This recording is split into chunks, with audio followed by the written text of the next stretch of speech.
तो हम लोग पिछले लेक्चर में बात कर रहे थे हाइब्रिडाइजेशन का। उसमें हम लोग बात किए थे एक मॉलिक्यूल, और बीच में वीडियो यहीं तक था जिसमें भाई हाइब्रिडाइजेशन निकालना हो तो कैसे निकालेंगे। तो for all type of molecule जिसमें एक सेंट्रल एटम हो या एक से ज़्यादा सेंट्रल एटम हो, तो दूसरा तरीका यहाँ पे निकालने का है कि हम लोग नंबर ऑफ हाइब्रिड ऑर्बिटल निकाल रहे हैं और देखेंगे कि हाइब्रिड ऑर्बिटल का है भाई। तो पहले देखेंगे कि number of sigma bond formed by central atom.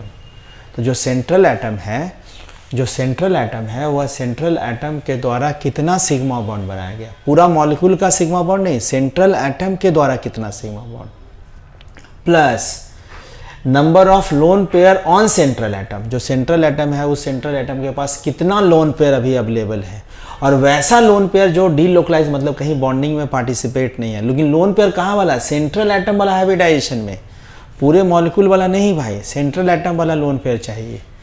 और इसमें डिवाइडेड बाय 2 नहीं है। तो जैसे फॉर एग्जांपल NH3 है, देख लीजिए। तो NH3 में देख लीजिए ऐसे है, स्ट्रक्चर बना लेंगे। नाइट्रोजन का वैलेंस 5 है, तो एक 3 बॉन्ड बनाया है तो एक लोन पेयर है, तो सिग्मा 3 हो गया, एक लोन 4, sp3 हाइब्रिडाइजेशन। उसी तरह से और भी कोई मॉलिक्यूल है, ई फार्मूला की मदद से हम एक सेंट्रल एटम हो, एक से ज़्यादा सेंट्रल एटम हो, कुछ भी होगा, हम लोग किसी भी मॉलिक्यूल का हाइब्रिडाइजेशन ढूंढ सकते हैं इस फार्मूला की मदद से, ठीक है ना। तो दूसरा एग्जांपल देखिए, तो C2H6, इसमें भी देखिए 2 सेंट्रल एटम है। C2H6 है, इसमें देखिएगा 2 सेंट्रल एटम है आपका। तो C2H6 का आप निकालिए तो हाइब्रिडाइजेशन क्या होगा। C2H6 का हाइब्रिडाइजेशन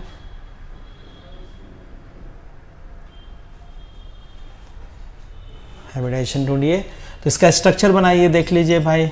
2 कार्बन है, 3 हाइड्रोजन बांट दिए, देखिए है ना, 3 हाइड्रोजन बांट दिए। तो अब गौर करिए भाई, अब 2 सेंट्रल एटम है तो दोनों एटम के रिस्पेक्ट में अपना हाइब्रिडाइजेशन होगा। तो इस एटम के रिस्पेक्ट में अगर सोचें तो 1 सिग्मा, 2 सिग्मा, 3 सिग्मा, 4 सिग्मा, तो 4 सिग्मा है। और कार्बन का वैलेंस इलेक्ट्रॉन, तो भाई कार्बन का वैलेंस इलेक्ट्रॉन 4 था, इसलिए एक भी लोन पर बचेगा नहीं, तो 4 ही सिग्मा है। तो हाइब्रिडाइजेशन sp3, यहाँ भी हाइब्रिडाइजेशन sp3 होगा कि नहीं। दोनों कार्बन के रिस्पेक्ट में हाइब्रिडाइजेशन sp3 हो गया, ठीक।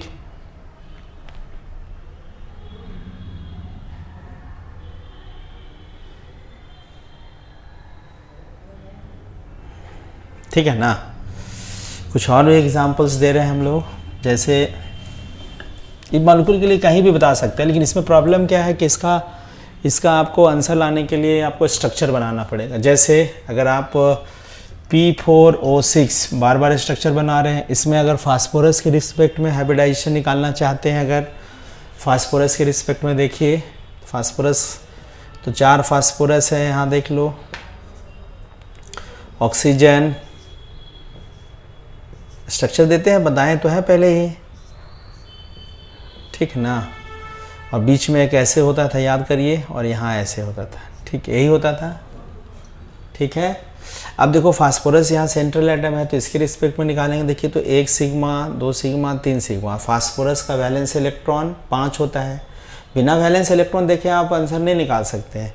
तो 5 में से 3 बॉन्ड बनाया है, तो 1 है लोन पेयर, ठीक। तो 3 सिग्मा हो गया प्लस 1 लोन पेयर हो गया, सब मिला के 4। तो ये फास्फोरस sp3 हाइब्रिडाइज हो गया। तो सारा फास्फोरस sp3 हाइब्रिडाइज हो गया। हाइब्रिडाइजेशन जनरली सेंट्रल एटम के रिस्पेक्ट में निकालते हैं, ठीक है ना। और भी मॉलिक्यूल हम लोग ले सकते हैं जिसका हाइब्रिडाइजेशन निकाल सकते हैं भाई, लेकिन इस फार्मूला की मदद से अगर हाइब्रिडाइजेशन निकालना हो ना, तो आपको मॉलिक्यूल का स्ट्रक्चर बनाना पड़ेगा। इस फार्मूला की मदद से अगर निकालना हो तो स्ट्रक्चर बनाना पड़ेगा। जैसे अगर आप P4O10 में आप स्ट्रक्चर आपके पास बनाया हुआ है, आप Na2B4O7.10H2O, दिस इज़ बोरेक्स। इस बोरेक्स में आप बोरोन का हाइब्रिडाइजेशन फास्फोरस का अपने से निकालना है आपको, ठीक। H3O9 स्ट्रक्चर बनाए थे, इसमें सल्फर का निकालना है, अपने से बना कर निकालना है भाई, ठीक है ना। जिसमें चूँकि एक से ज़्यादा सेंट्रल एटम है, आप देखिएगा H2H2O8, इसमें सल्फर का निकालना है, इसमें भी सल्फर एक से ज़्यादा सेंट्रल एटम हो। एक सेंट्रल एटम होगा तो फार्मूला काफ़ी है जिसके लिए बताएं इससे पहले। उसके बाद आप N2O5 में नाइट्रोजन का, N2O4 में नाइट्रोजन का सारा का निकालना है भाई आपको हाइब्रिडाइजेशन। C2H4 में इथिलीन का। अभी हम आगे बताएंगे कोई ऑर्गेनिक कंपाउंड हो तो उसका हाइब्रिडाइजेशन और आसानी से कैसे निकालते हैं। इस फार्मूला से भी निकलेगा, ये भी तो ऑर्गेनिक कंपाउंड है ना, हाइब्रिडाइजेशन निकलेगा, लेकिन इससे भी आसान तरीका से हाइब्रिडाइजेशन निकालने का बात बताएंगे। उसी बात सब निकालना है, हम लोग डिस्कशन करेंगे, डाउट होगा तो आप डाउट क्लास में पूछिएगा। उसके बाद आप देख लीजिए कि बहुत इंपॉर्टेंट है B2H6, इसका नाम होता है डाइबोरेन। इसमें बोरोन का हाइब्रिडाइजेशन बहुत इंपॉर्टेंट है, डाउट होगा लगभग। डाइबोरेन अलग से मॉलिक्यूल है, बनाना बॉन्डिंग आपको बताए थे। जब हम अभी आप ट्राई करिएगा, हम बनाना बॉन्डिंग होगा उस वक्त इसमें बताएंगे। Al2CL6 इसमें अल्युमिनियम का। भाई इस फार्मूला से पहले आपको स्ट्रक्चर बनाइएगा तभी आपको हाइब्रिडाइजेशन निकालने आएगा। बिना स्ट्रक्चर बनाए तो हाइब्रिडाइजेशन निकालने आएगा नहीं आपको।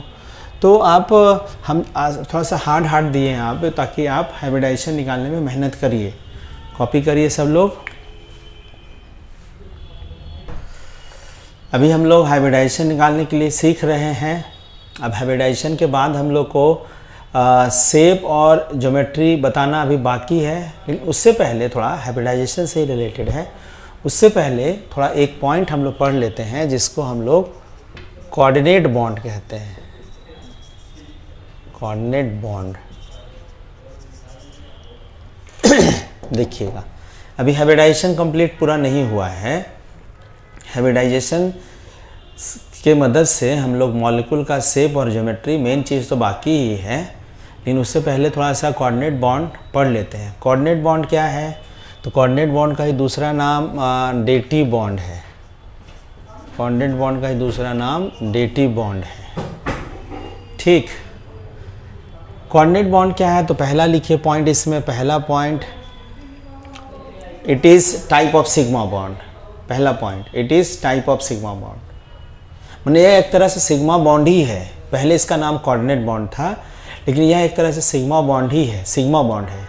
तो बोलिए सर नॉर्मल सिग्मा बॉन्ड और इसमें क्या फ़र्क है? थोड़ा फ़र्क है, तभी तो नाम अलग है। लेकिन सिग्मा बॉन्ड बोलने से और क्या क्या बात समझ आ रहा है? तो याद करो, हम सिग्मा बॉन्ड मॉडर्न कॉन्सेप्ट के हिसाब से क्या था कि किसी भी दो एटम के बीच में एक्सिस टू एक्सिस ओवरलैपिंग से जो बॉन्ड बनता है उसी का नाम सिग्मा बॉन्ड होगा। यानी डेटिव कोऑर्डिनेट बॉन्ड बनने के दौरान जो ऑर्बिटल का ओवरलैपिंग होगा वह एक्सिस टू एक्सिस होगा। एक्सिस टू एक्सिस होगा। जरा समझिएगा क्या होगा एक्सिस टू एक्सिस का मतलब। जैसे आप NH3 देख रहे हैं, NH3, यहाँ पे NH3 को हम ऐसे लिख रहे हैं NH3। आपको पता है कि NH3 में नाइट्रोजन का वैलेंस इलेक्ट्रॉन 5 है, उसमें से 3 हाइड्रोजन के साथ बॉन्ड बनाया तो एक लोन पेयर है। ठीक, उसका दूसरा एग्जाम्पल हम लोग BF3 मॉलिक्यूल लेते हैं, BF3 मॉलिक्यूल। और आपको हम पहले डिस्कशन किए थे कि बोरोन, ऐसा कोई भी मॉलिक्यूल जिसमें बोरोन 3 बॉन्ड बनाएगा, उस बोरोन के पास एक खाली ऑर्बिटल रहेगा। कैसे? तो बोरोन का valence electron 5, 1s2, 2s2, 2p1 ऐसा होगा, 2s2, 2p1 ऐसी होगा। तो यहाँ पे देखिए ये होगा, गौर करिए। और इन दोनों के बीच में एनर्जी डिफरेंस कम है, तो बॉन्ड बनाते वक्त आपको सिखाए थे कि 100% जंप वही करेगा, तो जंप कर जाएगा P में। तो बताइए कितना अनपेयर्ड? 3 अनपेयर्ड, और 3 अनपेयर्ड है तो बोरोन 3 ही बॉन्ड बनाता है। लेकिन जब बोरोन 3 बॉन्ड बनाएगा तो देखिएगा इसके पास एक p ऑर्बिटल खाली होगा। तो जब भी बोरोन 3 बॉन्ड बनाएगा तो उसके पास एक p ऑर्बिटल खाली होगा, हमेशा याद रखिएगा। हाँ, 4 बॉन्ड बना लेगा तो फिर नहीं होगा। तो इसके पास एक खाली ऑर्बिटल, मतलब इसके पास वैकेंट ऑर्बिटल है, वैकेंट ऑर्बिटल है। और देखिएगा अमोनिया के पास जो नाइट्रोजन है उसके पास एक लोन पेयर है। लोन पेयर कहाँ पे रहेगा? तो नाइट्रोजन के पास एक भरा हुआ ऑर्बिटल है। अब दोनों एटम के बीच में पहले कोई बॉन्ड नहीं है। ठीक, और आपको हम सिखाए थे कि किसी भी दो एटम के बीच में पहला जो बॉन्ड होगा वह सिग्मा बॉन्ड होगा। अब दोनों मॉलिक्यूल, यहाँ ध्यान रखिएगा, दोनों एटम नहीं, दोनों मॉलिक्यूल अगर आपस में अप्रोच कर रहा है और पहला बॉन्ड बनने वाला है, तो यहाँ पहला बॉन्ड जब भी बनेगा तो एक्सिस टू एक्सिस ओवरलैपिंग मतलब सिग्मा बॉन्ड टाइप ही बनेगा। लेकिन नॉर्मल सिग्मा बॉन्ड में क्या होता है कि यह एटम आ रहा है और यह एटम आ रहा है, दोनों के पास एक एक अनपेयर्ड इलेक्ट्रॉन रहता है। लेकिन यहाँ पे ना इसके पास अनपेयर्ड है ना इसके पास खाली ऑर्बिटल है, इसके पास भरा हुआ ऑर्बिटल है। तो दोनों एटम अप्रोच किया तो इसका भरा हुआ, एक एटम का भरा हुआ ऑर्बिटल पूरा भरा हुआ और दूसरा का खाली ऑर्बिटल आपस में एक्सिस टू एक्सिस ओवरलैपिंग हुआ और एक्सिस टू एक्सिस ओवरलैपिंग से जो बॉन्ड बना उस बॉन्ड का नाम कोऑर्डिनेट बॉन्ड है। ठीक, यानी कि कोऑर्डिनेट बॉन्ड का डेफिनेशन अगर लिखना हो तो क्या लिखेंगे, तो लिखेंगे, पहला तो लिख ही चुके हैं भाई सिग्मा बॉन्ड, दूसरा पॉइंट लिखिए द कोवेलेंट बॉन्ड। ये कोऑर्डिनेट बॉन्ड कोवेलेंट बॉन्ड है, वो कोवेलेंट में भी सिग्मा है। The covalent bond which is formed by axis to axis overlapping between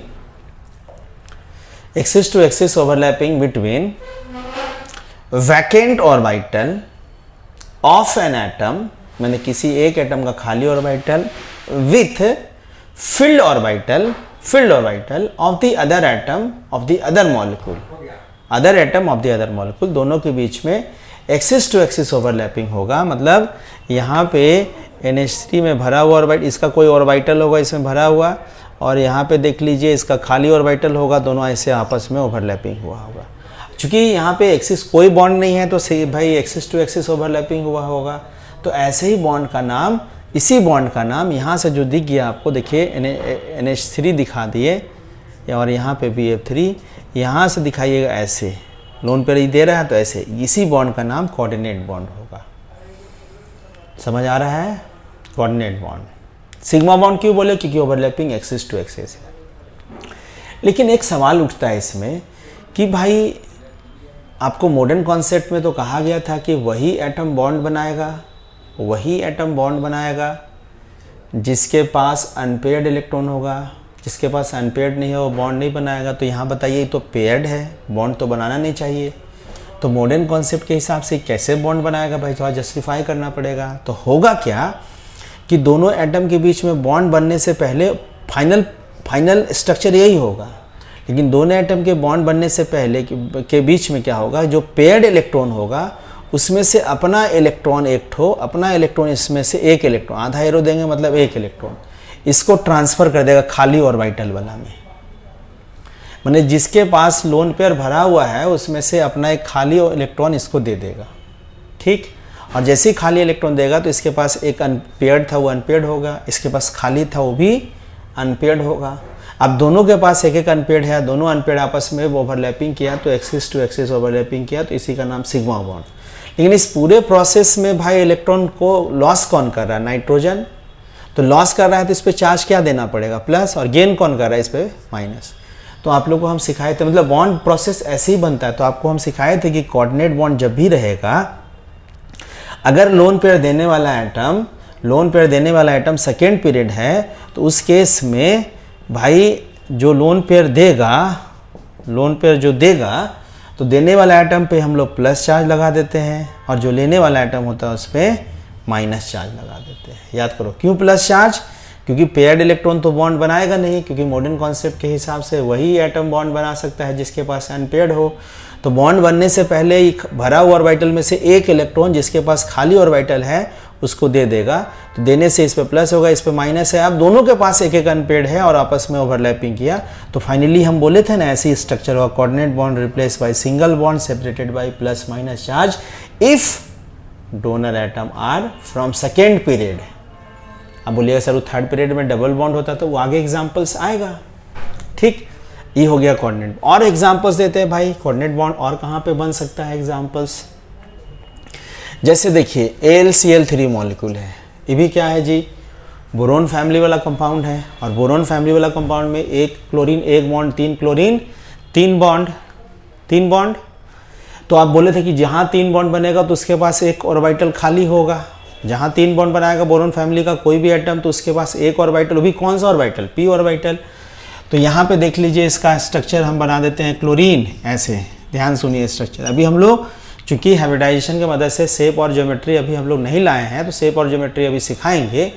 तो ऐसे ही दो मॉलिक्यूल AlCl3 का आपस में जुड़ करके Al2Cl6 का स्ट्रक्चर बनाता है। यही Al2Cl6 का हम स्ट्रक्चर बनाने वाले हैं, Al2Cl6।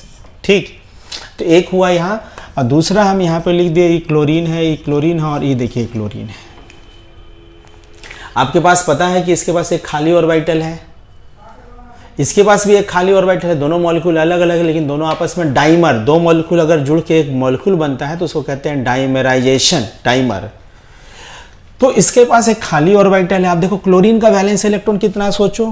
क्लोरीन का वैलेंस इलेक्ट्रॉन है 7, उसमें से एक बॉन्ड बना लिया, बच गया है कि भाई 6, तो 6 बना लिया, बच गया है। तो 6 में से एक लोन पेयर जो रहेगा, 6 में से, तो 6 में से एक जो इसके पास ऑर्बिटल है यहाँ पे, तो यहाँ पे जो भरा हुआ ऑर्बिटल है उसमें से खाली ऑर्बिटल में देखिए लोन पेयर इसको कोऑर्डिनेट करेगा।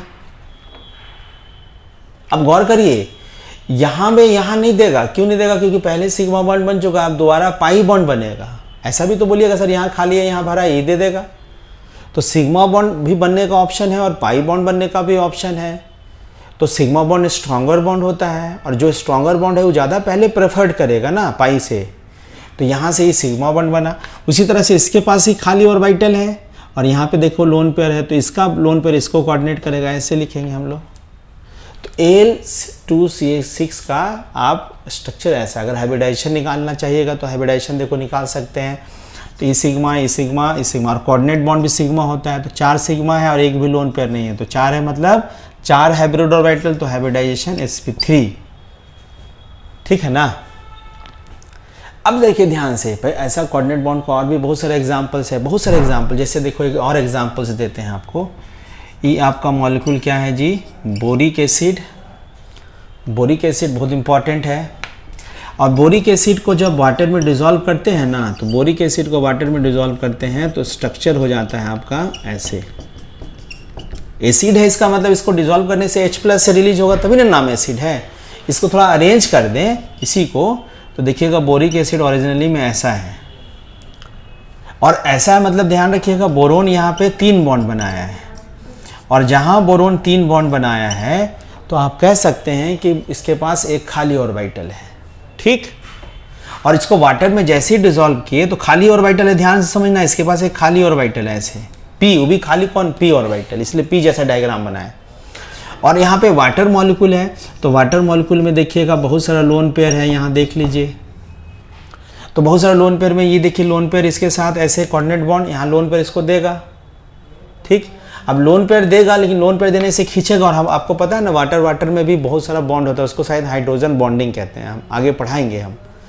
तो इसके साथ बॉन्ड बनाएगा, तो इसको बॉन्ड क्या होता है? अट्रैक्शन। इसको ई खींच रहा है और वो हाइड्रोजन बॉन्ड से इसको ई खींच रहा है, तो ये बॉन्ड ब्रेक हो जाता है ऐसे। तो ब्रेक हो जाने से पहले से इसके पास 3 OH था, एक OH और इसके पास आ गया, तो 3 और 1 4 हो गया। देखिए 4 OH और एक H+ रिलीज हो गया। ठीक, यहां से जो बॉन्ड बना, ये देखिए यहां से जो बॉन्ड बना, चौथा जो 3 OH तो था ही, चौथा जो यहाँ पे बॉन्ड बना वो कौन सा बॉन्ड बना है? यहाँ पे लोन पेयर है, दिस इज कोऑर्डिनेट बॉन्ड। खाली ऑर्बिटल है, यहाँ लोन पेयर दे, यही कोऑर्डिनेट बॉन्ड होगा। नहीं हुआ? कोऑर्डिनेट बॉन्ड हुआ। तो देखिए ये कोऑर्डिनेट बॉन्ड हो गया आपका। तो कोऑर्डिनेट बॉन्ड का डिफिनेशन लेंगे। अब कोऑर्डिनेट बॉन्ड के मदद से कुछ इंफॉर्मेशन आप निकाल सकते हैं, कुछ इंफॉर्मेशन निकाल सकते हैं। पहले इसको लिखिए, फिर हम इसका इंफॉर्मेशन बताएंगे। तो कोऑर्डिनेट बॉन्ड बनने के दौरान ना हाइब्रिडाइजेशन में कुछ चेंज होता है। हाइब्रिडाइजेशन में क्या चेंज होगा भाई? तो एक पॉइंट लिख लीजिए, next point, during formation of coordinate bond, the hybridization of lone pair donor atom, hybridization of lone pair donor atom are remain unchanged, but lone pair acceptor atom but hybridization of lone pair acceptor atom is always change। जो loan pair acceptor करने वाला atom होगा उसका hybridisation हमेशा change होगा। जैसे for example अभी हम मिटाए नहीं है, देखिए बॉन्ड बनने से पहले नाइट्रोजन का हाइब्रिडाइजेशन आप सोचिए क्या होगा। तो अभी हम सिखाए थे कि एक सेंट्रल एटम है, नाइट्रोजन का valence 5, surrounding atom 3/2 4, plus minus तो अभी नहीं है, बॉन्ड बनने के बाद ना होगा।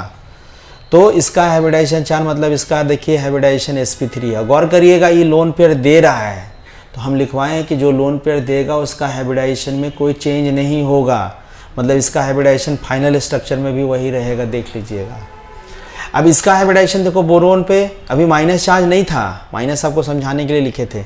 बोरोन का वैलेंस इलेक्ट्रॉन देख लीजिए 3 और सराउंडिंग एटम 3/2 मतलब 3। तो इसका हाइब्रिडाइजेशन देख लीजिए sp2 था। तो बॉन्ड बनने से पहले hybridization lone pair acceptor atom boron है और 3 है। हम बोले थे कि कोऑर्डिनेट बॉन्ड बनने के दौरान जो लोन पेयर डोनर एटम होगा, मतलब ये दे रहा है, इसका हाइब्रिडाइजेशन नहीं बदलेगा, लेकिन लोन पेयर लेने वाला का हाइब्रिडाइजेशन हमेशा बदल जाएगा। कैसे? तो देखिए फाइनल बॉन्ड बनने के बाद ये स्ट्रक्चर हुआ था, तो थोड़ा सा इसको एलेबोरेट कर दे। तो नाइट्रोजन है, एलेबोरेट करके H H H, ये देखिए बोरोन, ये है फ्लोरीन फ्लोरीन फ्लोरीन, ठीक।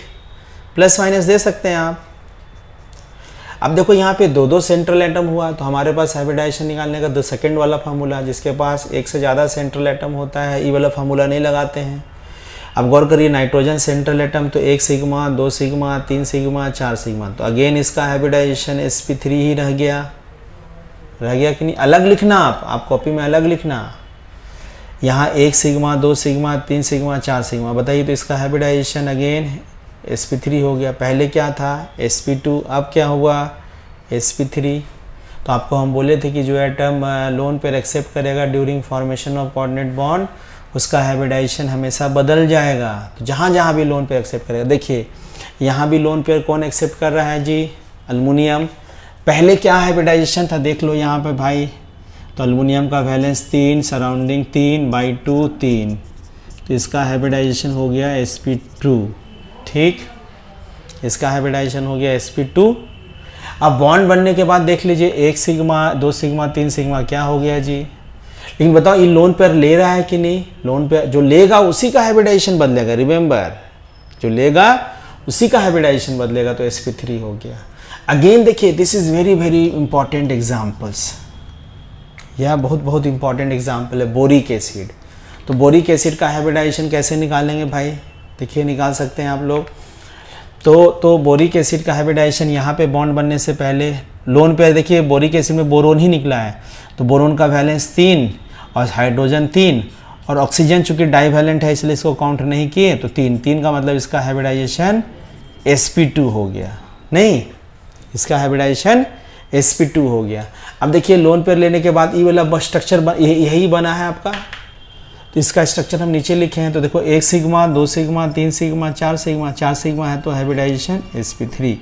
तो जब भी लोन पेयर लेगा अगर कोई एटम कोऑर्डिनेट बॉन्ड बनने के दौरान, तो उसका हाइब्रिडाइजेशन चेंज होगा। लोन पेयर एक्सेप्टर एटम का, डोनर एटम का चेंज नहीं होगा। बहुत बार एग्जाम में क्वेश्चन आया हुआ है कि किसका हाइब्रिडाइजेशन चेंज होगा, किसका नहीं होगा चेंज। तो इसी को कॉपी करिए, अलग अलग हम यहाँ पे बीच में बताएं आपको, चूंकि फिर से, तो आप इसको अलग से कॉपी करिएगा यहाँ पे। और ऐसा क्वेश्चन देखिएगा NCERT में भी है और एग्ज़ाम में भी आया हुआ है, ठीक है ना? इसको देखिए सब लोग। तो इसमें और भी कोऑर्डिनेट बॉन्ड है जिसमें हम लोग दिखा सकते हैं कि भाई कैसे चेंज हो रहा है, तो पहले कॉपी करिए। तो आज के लिए हम लोग इस वीडियो लेक्चर में हम लोग इतने ही बात करेंगे। इस वीडियो लेक्चर में इतने ही बात करेंगे कि भाई कोऑर्डिनेट बॉन्ड क्या हुआ, कोऑर्डिनेट बॉन्ड कैसे बनता है, और कोऑर्डिनेट बॉन्ड होने से क्या क्या चेंज होगा हाइब्रिडाइजेशन पे। नेक्स्ट जो वीडियो लेक्चर होगा उसमें हम लोग बात करेंगे मॉलिक्यूल का शेप क्या होता है, मॉलिक्यूल का ज्योमेट्री क्या होता है, मॉलिक्यूल का बॉन्ड एंगल क्या होता है। धन्यवाद।